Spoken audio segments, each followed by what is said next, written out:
here we are at the end of April with another podcast episode over retro gaming. Full month away from the anime gaming podcast due to various things, mostly vacations and the whatnot. Colin, you're on vacation right now, right? That is correct. Yeah, and where I do are not you? have my laptop in front of me. I am in Miami, getting all spruced up for a cruise in a couple of hours. I'll be going through the Caribbean, first to Dominican Republic, then to Grand Turk, and then Bahamas, and back to Miami. All right. Whole week. Whole week. And you've decided to spend that precious vacation time by calling in and talking about some games for 30 minutes to an hour. Well, I'm still at my hotel, so why not? You can chill out, hang, whatever. Kill some time. Mm-hmm. Okay, first question of this podcast, Joey and Colin. What? Did any of you pre-order a Switch 2? No. Did you really think I would? Well, I mean, sure. You have all the money to to spend and use. Doesn't mean I want to switch too. Okay, you didn't even try. Okay, Mr. PC Gamer over here. I tried and very much failed spectacularly. Just not even close to getting it. So maybe I'll get one in 2026. Sounds like you dodged a bullet. Why? Why is that? I don't know. Lots of people are complaining about the prices and the lack of consumer friendliness on Nintendo's part. I mean, they're charging $10 for the. Believe most they're charging $10 for the fucking tutorial program. What? Excuse me? Yeah, their little tutorial program. I forget what it's called. They're charging $10 for it instead of making it be free, like Wii Sports on the Wii or what have you. Oh. Or like PlayStation, where they have that, hey, look what it can do type thing. Yeah, the Astro Zone thingy. I see. Well, as a consumer myself, I kind of only really care about, are there good games on it? Is it going to be fun as hell, just like the Switch 1? Okay, here's the other question. Do we have to call the Nintendo Switch the Switch 1 now? Like the PS1? You can't just say PlayStation anymore. Everyone says PS1. Yeah, probably. Probably, right? Switch 1. Which I played the hell out of on my vacation to California. When you're flying for like 10 hours, kind of got some time. Sure do. Yeah. I did the same. Yeah, a lot. What'd you play, Colin, on your flight? Well, I played a little more of Hyrule Warriors Age of Calamity. Okay. And I also played the first level of the Klonoa remaster. It's part of my little New Year's resolution list. Okay. Yep. And I also picked Hades back up just for a little bit. And I think that's pretty much it. Though I also bought a few games. What'd you digitally. No, we're on sale. I got the Bit Trip collection.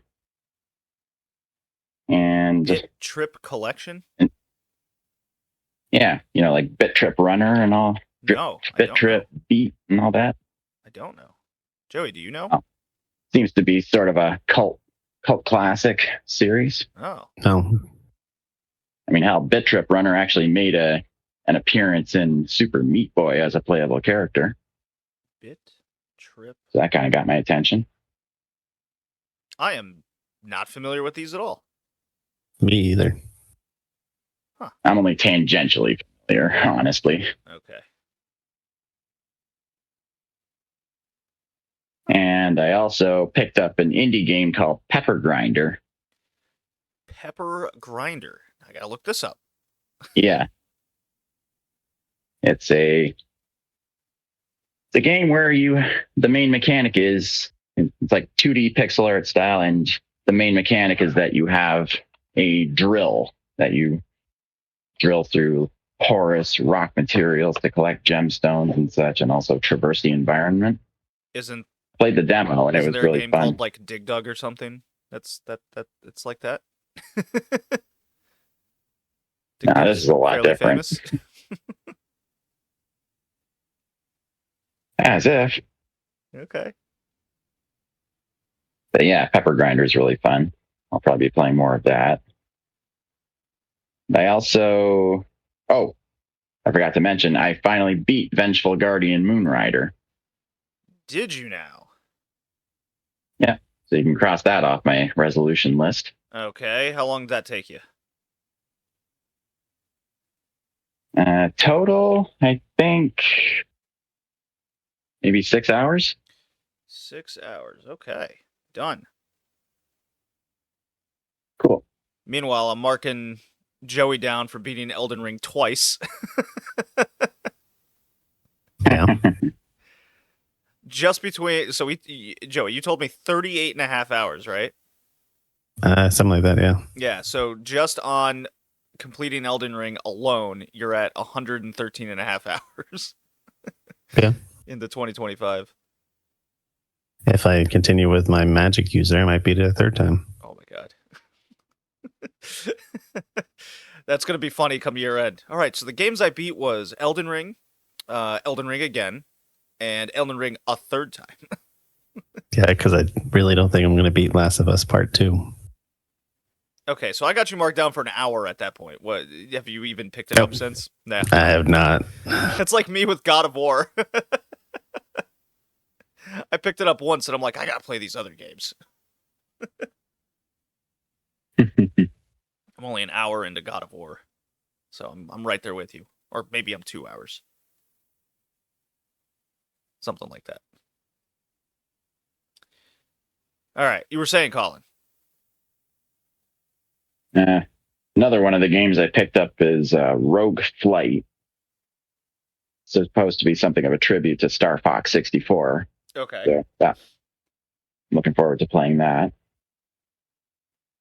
And I grabbed the Castlevania Anniversary Collection, which has basically every 2D Castlevania ever made. It's pretty slick. Yeah.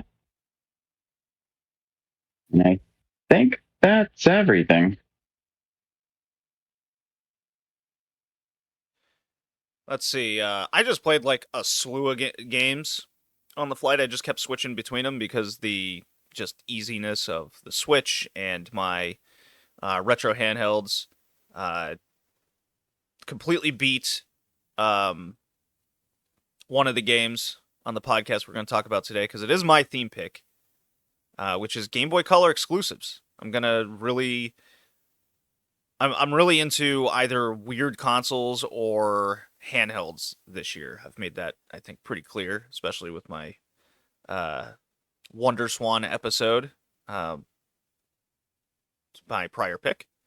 I was just going in between everything. I was playing a little bit of the two Zeldas, Echoes of Wisdom, and Tears of the Kingdom. Then I'd played a little Cotton 2. I'm really trying to beat that game. Then I'd switch to some more Snatcher on the Sega CD. Some Boxel, just little puzzles. Real big hodgepodge of games there. I'm just kind of going through everything. Not fully dedicated to one game like Joey over here. Oh, I beat other games. Have you? All right. You do tell. Well, I picked up a game called Ava Assembly, where you build a plane and you fly to different towns and places for missions after the area got hit by a earthquake. So it's a short game currently. It only took me about 6 hours to beat, but they're adding new content. It's a lot of fun. So you slowly unlock new things to build bigger and better planes. Ava Assembly? All one word? AVI Assembly. Okay. All right, got that down. Check. It's only $10 on Steam, so if you like flying and building planes, I definitely recommend checking that one out. Okay. Pretty much done with scheduled one. It kind of seems broken if you gamble. So I went from $10,000 to like a couple $1 million just by hitting the slots. Because I think after I did that, so I watched the YouTube video, and I think the return on gambling is like 1.3 or something like that. So unless you have really bad luck, you're going to make money gambling. So totally broken. Yeah. And apparently there's a money glitch too in the game, but didn't need to do that. So how long you play that sucker for? 16 hours. Oh my God. Colin, where the hell does he get all this time? And then I started That's playing. what I want to know. Why doesn't he share it with the rest of us? He's got to make time. And I started playing Middle Earth, Shadow of Mordor. Oh. I'm 7.5 hours into that. PS2 or PC? Or PS3, PC. PS4, I mean. PC. Okay. Yeah, I'm going to try to just rush through that one and then play the second one. Since I've played a lot of the second one before, but I've never beaten it. But I figured I'd beat the first one first before going back to the second. Sure. I hear you. So yeah. That is what I've played. Okay. I bought on Friday Claire Obscure Expedition 33, in which people are just simply calling it Expedition 33. It's PS5 exclusive. RPG game from a French developer and I believe also French publisher. This game is French as fuck. There's a lot of French in this game.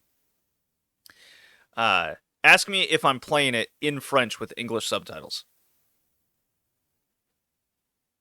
Are you playing it in French with English subtitles? I am playing it in French with English subtitles.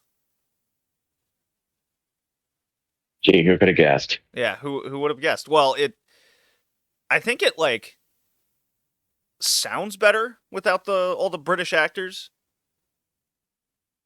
I mean, it's clearly been made for and by French people with a lot of French revolution and l'expedition kind of things going on. It's very BioShock Infinite kind of looking at the same time. Right. Yeah.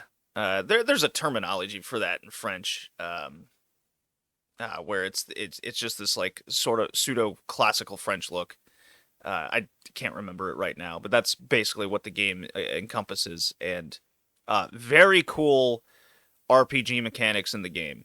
It's very cinematic and flashy, very 2025 modern take on what a turn-based RPG could be, and that's one of the goals that this developer set out to do, was to make a modern turn-based RPG. And I think they really succeeded in that. They have parry and dodge mechanics, time mechanics during turn-based battle, much like Super Mario RPG in that sense, but it really reminds me of how Final Fantasy X's combat kind of looked and felt when that first came out 25 years ago. Which was very new. Yeah, it was very new and modernized then, and they just kind of it feels like they got that cinematic element to that, and then added some timed events and button presses during the fights to make it more interactive and interesting. And I'm like playing this, going, man, I love this. I wish Final Fantasy would come out with this mechanic, because I'm really into it. It's super engaging. Just haven't had that in decades, which is pretty cool. And the story is you were gonna say something, Colin? Gonna say, sounds a bit like either Paper Mario Thousand Year Door or Legend of Dragoon. Yeah, you could absolutely compare it to those as well. And the story is super interesting. It's seemingly this like French island or something. An event happened in the past where I don't know if it's like a supernatural being or an alien or just an experiment gone wrong. It's not exactly clear. All we know is that there's this entity called the Paintress, or that they call it the Paintress. And every year, since the event of the Paintress's arrival or point of showing up, sacrifices people of I can't tell if it's exactly a certain age or a minimum age requirement, but essentially, once you reach a certain age, you are sacrificed to the Paintress, not by choice. you essentially disintegrate right there on the spot in this event the Paintress has done. And it occupies this island in the distance they call the main continent. And they have these things called expeditions where I guess they try to recruit people who know they're going to die like the next year into being this technological warfare group that will venture to the continent and try to kill her or it or whatever this being is. And once you go through kind of setting up who the characters are and what's going to happen, our main crew, essentially, like, my first instance going through this was, okay, so something's going to happen to this main chick. Our main guy is Gustav, so, again, very French. Where's Pierre? Yeah, I'm sure he's there somewhere. They have Luminaire and Lucien and Sophie, all French names. It's all French. You can see why I was like, I might as well just play this in French. And it's getting me to brush up on the language too. But again, so you go through the whole sacrificial moment and go through that, and then the very next day you got Expedition 33, and it counts down from 100. And I guess the objective is don't get down to 0 because everyone's going to die. And they pretty much say, well, no one's going to live a few more years anyways, is kind of their mentality. Like, they're going to be long gone before they get to 0. They make it seem like they're the only people left in the world as well, which I don't know if is necessarily true. There's a lot of ambiguity and mystery to everything that's happening, which I do appreciate as well, because then that gets you motivated to kind of discover what this world is and what's actually going on and how much even the people themselves don't know in the story. So we have our battle crew, our expedition crew, with technology that our man Gustav has developed, and that helps them fight, blah, blah, blah. They get to the island, and it's this... All of a sudden, they see this old man pop up on the beach. And again, this is all within the first couple hours of playing. I don't think I'm spoiling anything. They get this old man on the beach, and they're like, holy shit, that's a human. Because they've hinted throughout all this, there's actually these like supernatural creatures that are out to kill you as well. Minions of the Paintress. And this old man shows up, and they're like, holy shit, you're old. What are you doing here? And this guy just pulls out a sword and just slashes our like leaders, not Gustav, but the leader of the group's head off. And they're like, and then they just get ambushed by all these creatures, and basically everyone's dead immediately. So Gustav somehow gets away. He's all alone, and he's venturing through the continent or the island or whatever. And he meets one girl who survived. Right before he's gonna like blow his own brains out, because he's just like, well, everyone died, this is a waste of time now. And she's like, no, it's not over, it's you and me. And you venture through the continent together, and you're trying to find your members of the team. I beat the I guess the first big boss battle.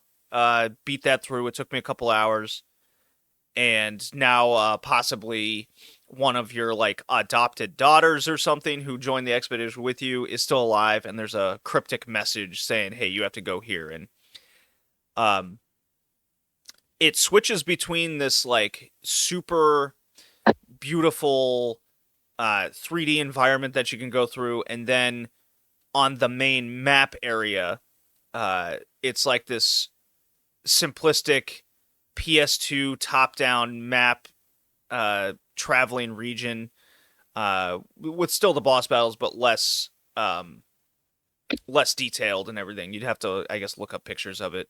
Probably not doing a good enough job describing it, but it's a really cool, different way to kind of like cut through all these like huge open areas that ultimately lead to nothing. You're just kind of wandering around. I'm like, I really like this choice of direction they went with the game. In the main areas where you have a true objective and point A to point B place, they go, nope, this is the area, this is the highly detailed area, highly detailed boss fights and everything. And then in this main map traversal area, it's like, middleman stuff. Let's just get through this quick. And I was like, I really appreciate that. I don't feel like I'm wasting my time. I don't feel like I'm, like in Tears of the Kingdom, half the time I'm just running in an open field, and that gets cumbersome. So that's I'm very happy with Expedition 33, and it's got a $50 entry price, unlike these future $80 Nintendo Switch 2 games that are gonna happen.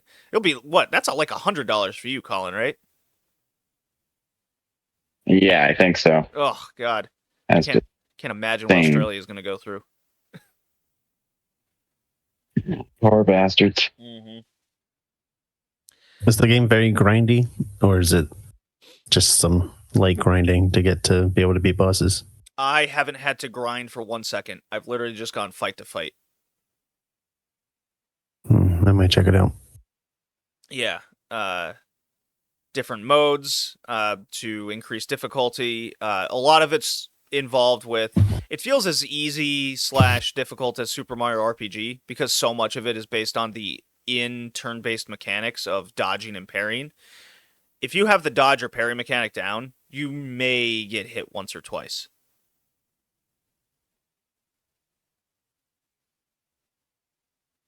So, I see. Yeah.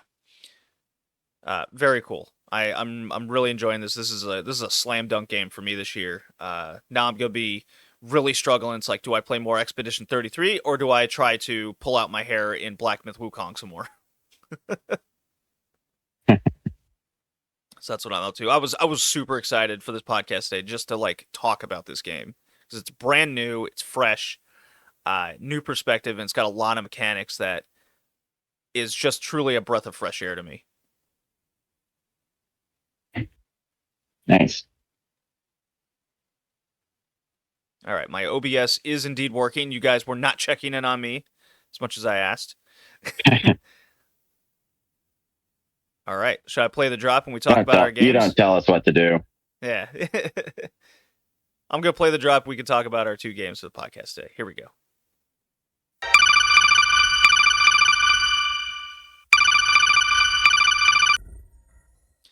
Okay. How appropriate that I play the Metal Gear Solid ringtone music thing. So that's where we are, 23 minutes in. Went through that pretty quick. Okay. All right, guys. So my theme pick is Game Boy Color exclusive games. And right off the bat, what'd you guys think of something that was playing a couple games exclusive, haven't been re-released or remade to other platforms? This is strictly Game Boy Color. I thought it was pretty unique. What'd you guys think? Surprised they haven't been remade. Right? Yeah, I mean, one Metal Gear Solid game, I don't know if it's been re-released anywhere else, but if it hasn't, then yeah, that's a surprise. I mean, to my knowledge, neither of these games have been re-released. They're only on the Game Boy Color, which is also why I believe they command very high price points. That would make sense. Yeah, I think the Metal Gear Solid game we're going to talk about is like $100. Just a loose cartridge. Let's see here. Game Boy Color. Yeah, it's running for $110 on eBay. Loose. That's wild. Yeah. And then there's this one, Bomberman Quest, which runs for like $85. Yeah. Wow. Now you can get a European or Japanese version for way less, but not sure that matters for Bomberman Quest.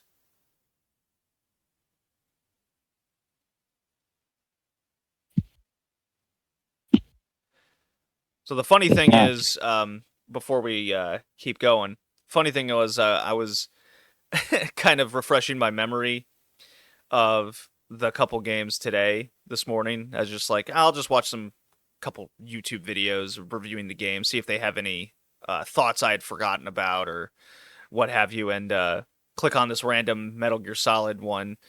And there's a guy in a Michigan Tech shirt in there with circa 2015. And I'm like, well, I definitely didn't go to school with this guy, but that's really funny because, like, no one goes to that school. And then I'm, like, looking at the guy and I was like, he looks exactly like a guy that went to Michigan Tech. Probably got some, like, forestry degree or something there, some low-end engineering degree. Played some broomball. with his dorm mates and friends, and drank a lot. And as soon as I was thinking that, he pulls out like a long drink, and he's like, "Well, can't review games without drinking." I was like, "Absolutely, sir. We are from the same cloth." Nice. Yeah. No comment, Joey? No, nothing at all. All right. See, my schools win national titles, unlike your schools. yes, the prestigious broomball national championship. Damn right. National collegiate title of broomball, Michigan Tech University. How many schools actually play broomball? I don't think we should look that up, but clearly they're number one, so it doesn't matter. I'm gonna look it up. It's like saying like your national Quidditch championship. Nobody gives a fuck. Well, that's not real, Joey. So let's not be silly here. Yes, it is. I'm pretty sure the stupid Ivy Leagues play it. University of Houston losing in the finals. Always the bridesmaid, never the bride.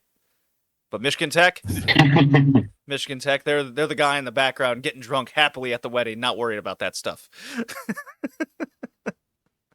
A shotgun wedding in a trailer park between a brother and sister. That's right. Happily getting drunk. That's right. Oh, it's not my kids I got to worry about. Cheers.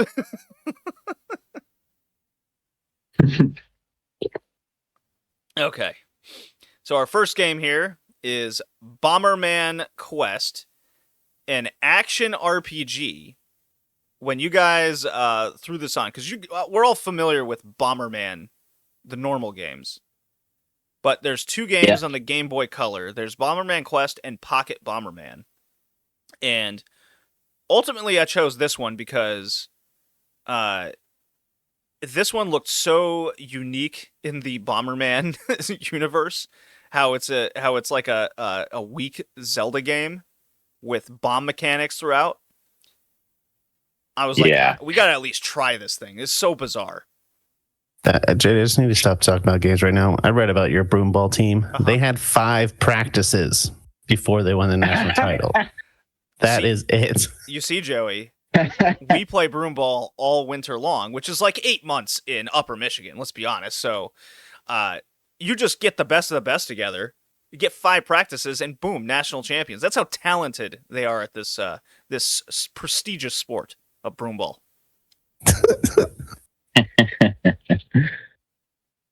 Okay, I bet all these other schools had like 10 practices and double the effort didn't get them a national title.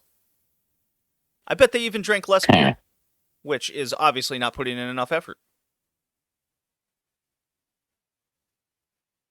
Okay. Oh, boy. Joey, what did you think of Bomberman Quest, sir? I thought it was all right. I didn't know how to put bombs down for a while, so I was just running around from enemies for the first like 2-3 minutes trying to figure out what the fuck I was doing. I think the initial couple fights, quote unquote, were kind of frustrating because I'm like, they're not going into my bombs ever because it was too open. But you kind of got to manipulate them into a corner and then you can get them without an issue. Yeah, that was my problem too. So you can travel through several regions, okay, much like a Zelda game. But unlike a Zelda game, you can collect items and different sort of materials, and then you can combine them, and you can makeshift your own new bombs. Like a rubber bomb comes to mind. That was the first thing I made. Did you guys find traversing the little worlds kind of a little more difficult than, say, Zelda? Yeah, a little bit. I mean, there's your save point is back where you start. There's nothing after that. I mean, what the fuck is wrong? What the hell? Yeah, I didn't like that. What So the thank fuck, God game? for save states. Yeah.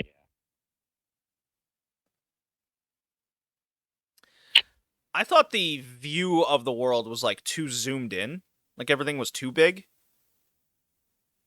Because compared to, say, Metal Gear Solid, it was like zoomed out enough where you can see enough of the map and what's going on to be able to get a lay of the land.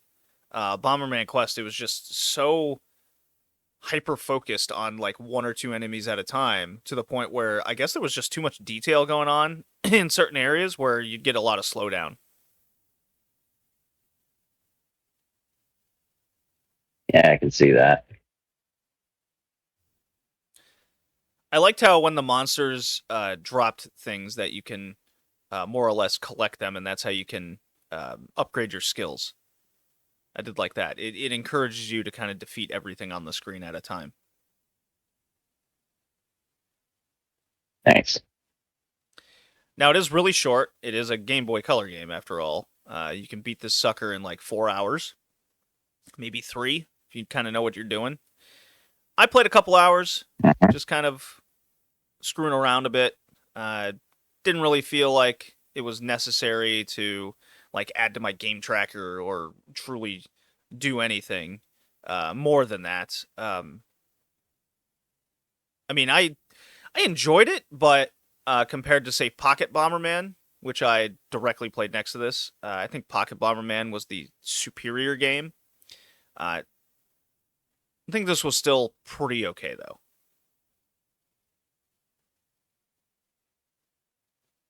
Nice. Yeah, I thought it was all right. I thought traversing the world was a little tedious. Mm-hmm. Yeah. Since everything was so small. Same. It took forever to move from one to the next to finally get to where you wanted to go.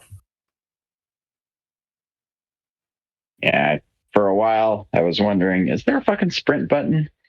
And then you actually get a power up that lets you move more quickly. So that kind of cuts down on the tedium, not that much. Yeah, they could have done a little better job with the puzzles.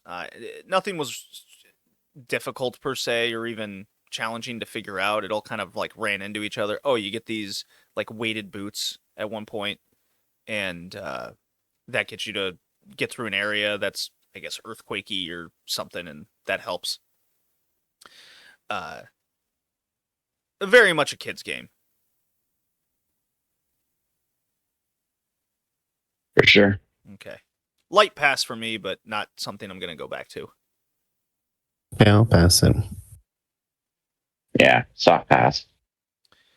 All right, now the main attraction here. When I saw this, I thought, no way is a Metal Gear game a standalone thing on the Game Boy Color, and we've never seen it since. This is basically Metal Gear 2.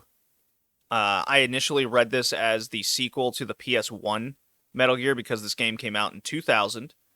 Bomberman came out in 98, by the way. This game came out in 2000. It has the exact same title as the PS1 game, so you can kind of tell where people got confused in real time in this. I guess they thought it would sell better in America. Hold on. Still in here. Colin's getting... Still in. Yeah, that's funny. In Japan, this is called Metal Gear Ghost Babel. Okay. Oh, really? Yeah. And so it's a sequel to the 1990 Metal Gear game. That's where I got a little confused there when I initially read this.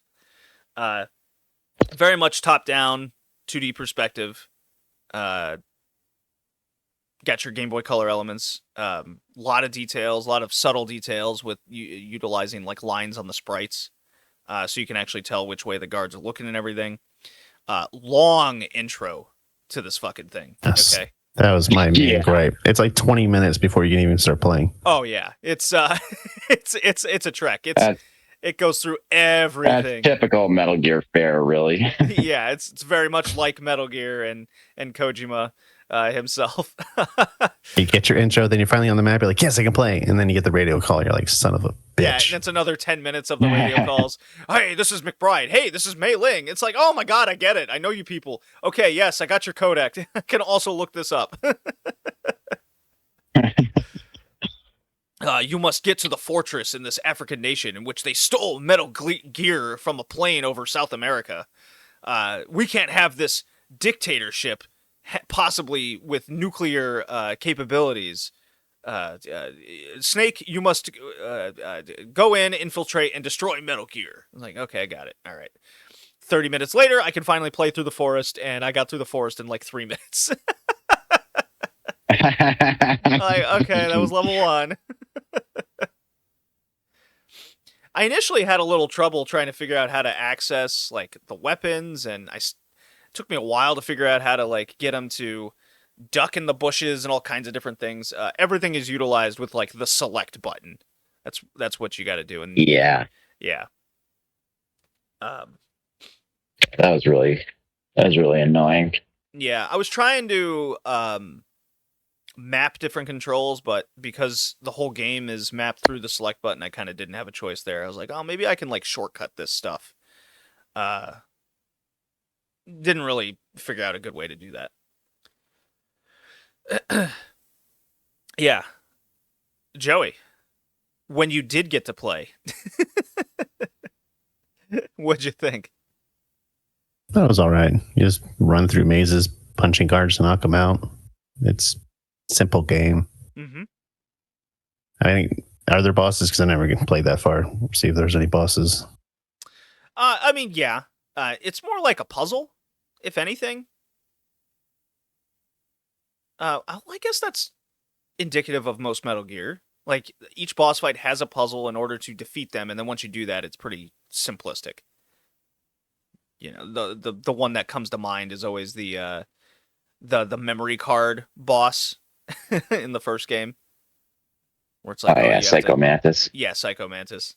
That's the one. Until you figure that out, you're just like, I don't get it. What's going on? And then Snake Eater, you have to go through all the people you died, and then you have to reset, not start your game over. Like, what? That one time that we had to run through all those dead bodies. Yeah, the river took us like 30 minutes. Yeah, well, that's because we went. Yeah, it's because we killed everybody in the game, and we're like, oh. And then we had no idea what we had to do. We reset it, and we're like, oh, that's what we had to do. You had to make a call or something after you died to get them come back, and we had to do it all over again. Yeah. Or you set the clock of your console like 30 days forward, and then the one boss dies of natural causes in the meantime. Yeah. Oh, that's one you could do? That's awesome. Yeah, it's like the sniper boss, the end, as it's called. It's like really, really old. That's funny.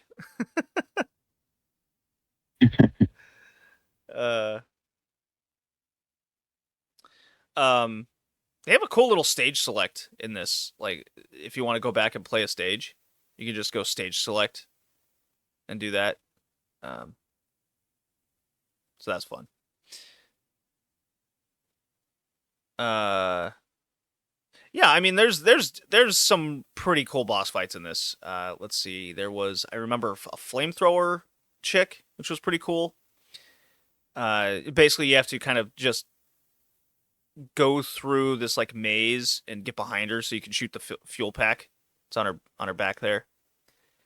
So yeah, very much Metal Gear boss fight type stuff. I mean, it is truly a Metal Gear game. It's just not as like in depth as the PS1 game because you're on the Game Boy Color. Yeah. And it's just playing like the original games. Yeah.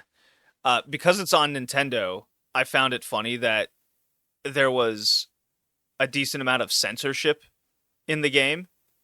But then also, it's like, well, hold on. you can't say he smokes a cigarette. It's like a fog maker or something. But yeah. but we go through 30 minutes of talking about all this death and destruction and nuclear warfare. It's like, wait a minute. Yeah, really. And also, we're murdering people with guns in the game. But no, we can't smoke. We can't say that.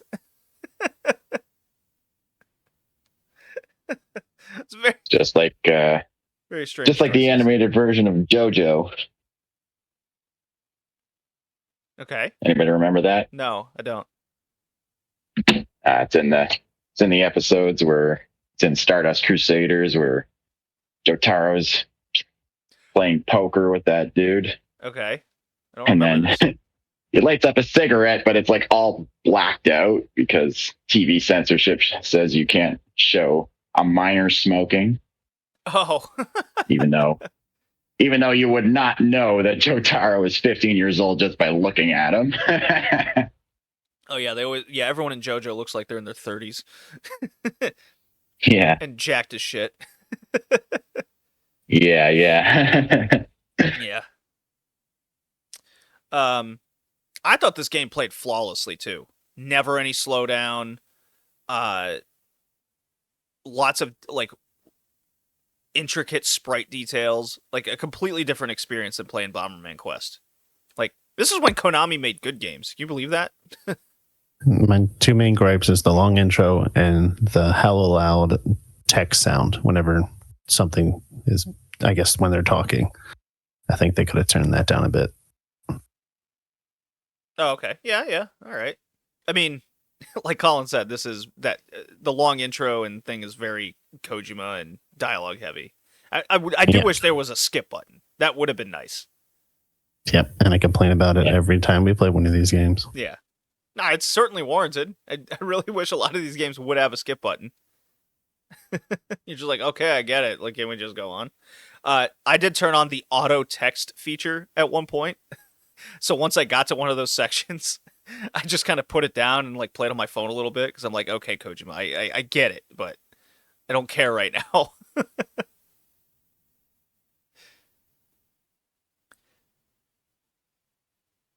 All right, Colin.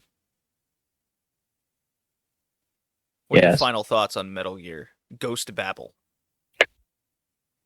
It was okay, but I might not go back to it. I'll probably just like, if I'm curious about how the story goes, I'll probably just watch a YouTube Let's Play. Okay. I might go back and play the original two games, though. I mean, I have their proper versions on GOG, so be interesting to see how the whole thing got started. Big Boss and Outer Heaven and all that. All the solid games are always referring back to it. Right. Hell, there's a lot of Snake Eater's a prequel to it. So it'd just be interesting to have those gaps filled properly in my head. Mm-hmm. See, it's always like so deep information, and I just never retain any of this Kojima stuff.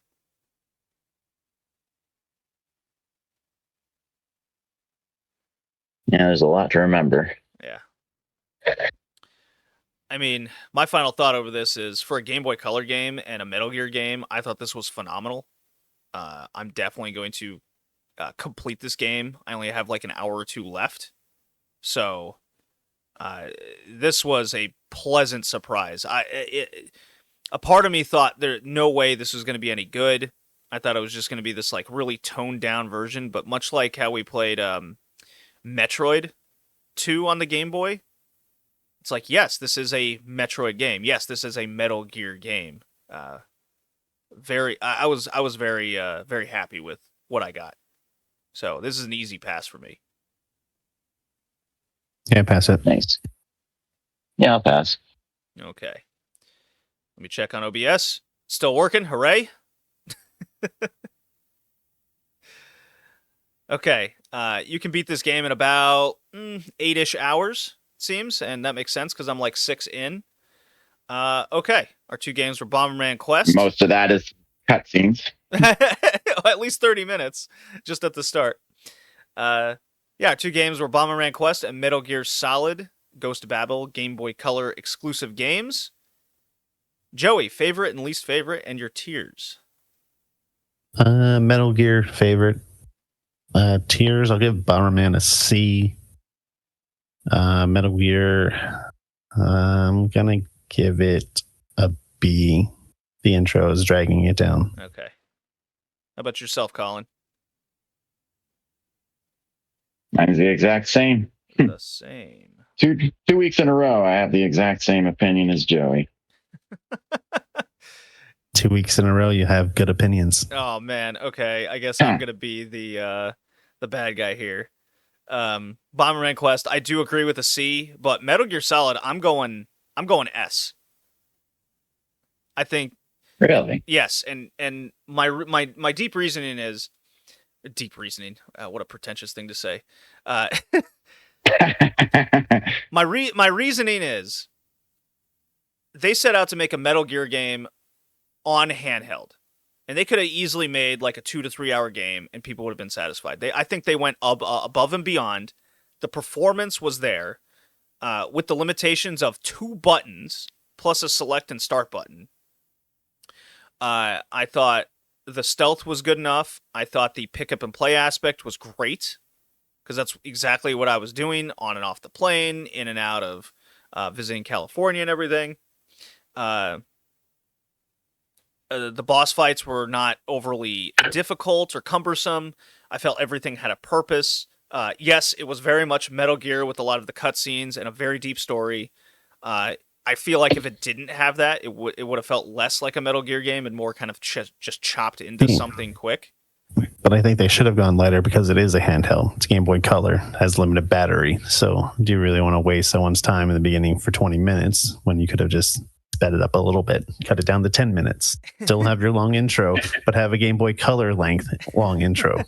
Well, that's why it should have had a skip button option. Then it would have been just fine. But Metal Gear Solid will never have a skip button. You just won't ever have that. I don't think they could have made a better game. Yeah, okay, then.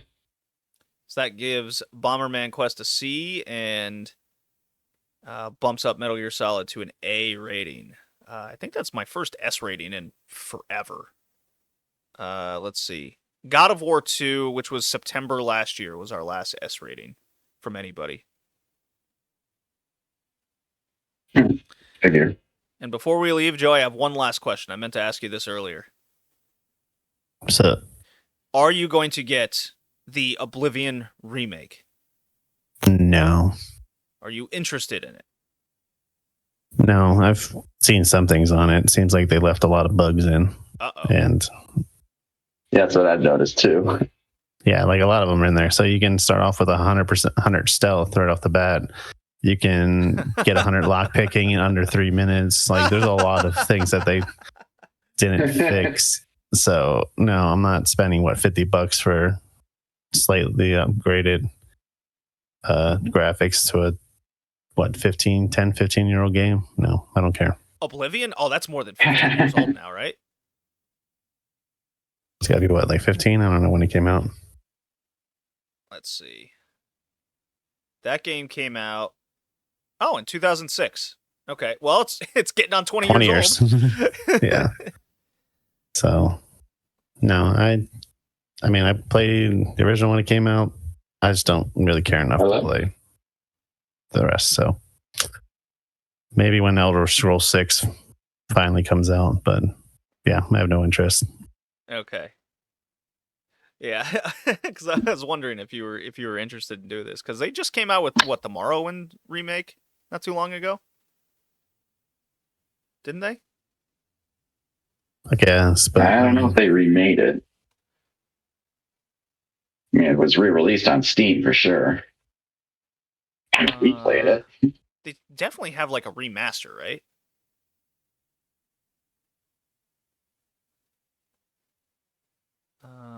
I don't know. I don't think so.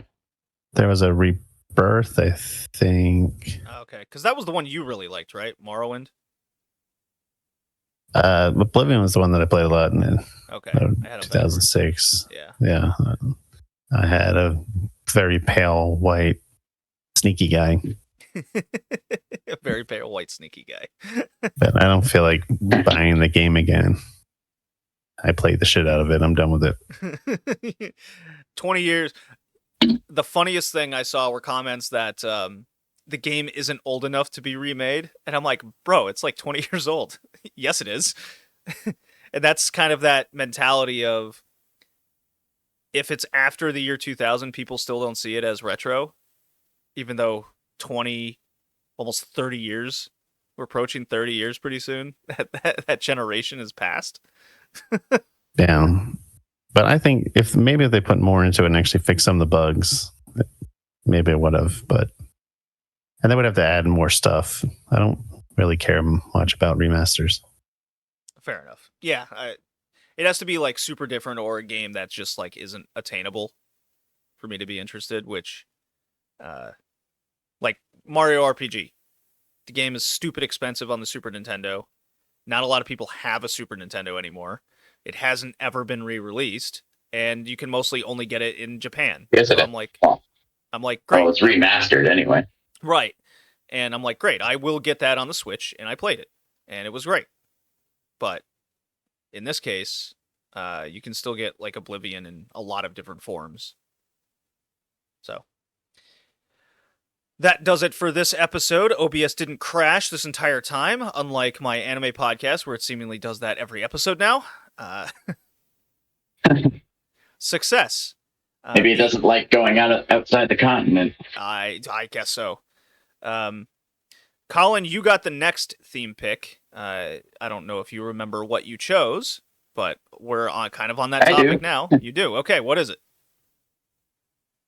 It's, dude, where's my remaster? There you go. Colin wants remasters. Yeah. We're talking a lot about remaster. There you go. Yeah, games I feel deserve a remaster. Okay. Or at least a remaster. Just like graphical updates and all that. Maybe a little quality of life improvement. I don't know. At the very least, Matt McMuscles agrees with me on one of them. We'll guess which one next cast, I suppose. Yep. All right, guys. That does it. See you next time, everybody. See you. I'll send you a postcard. Bye.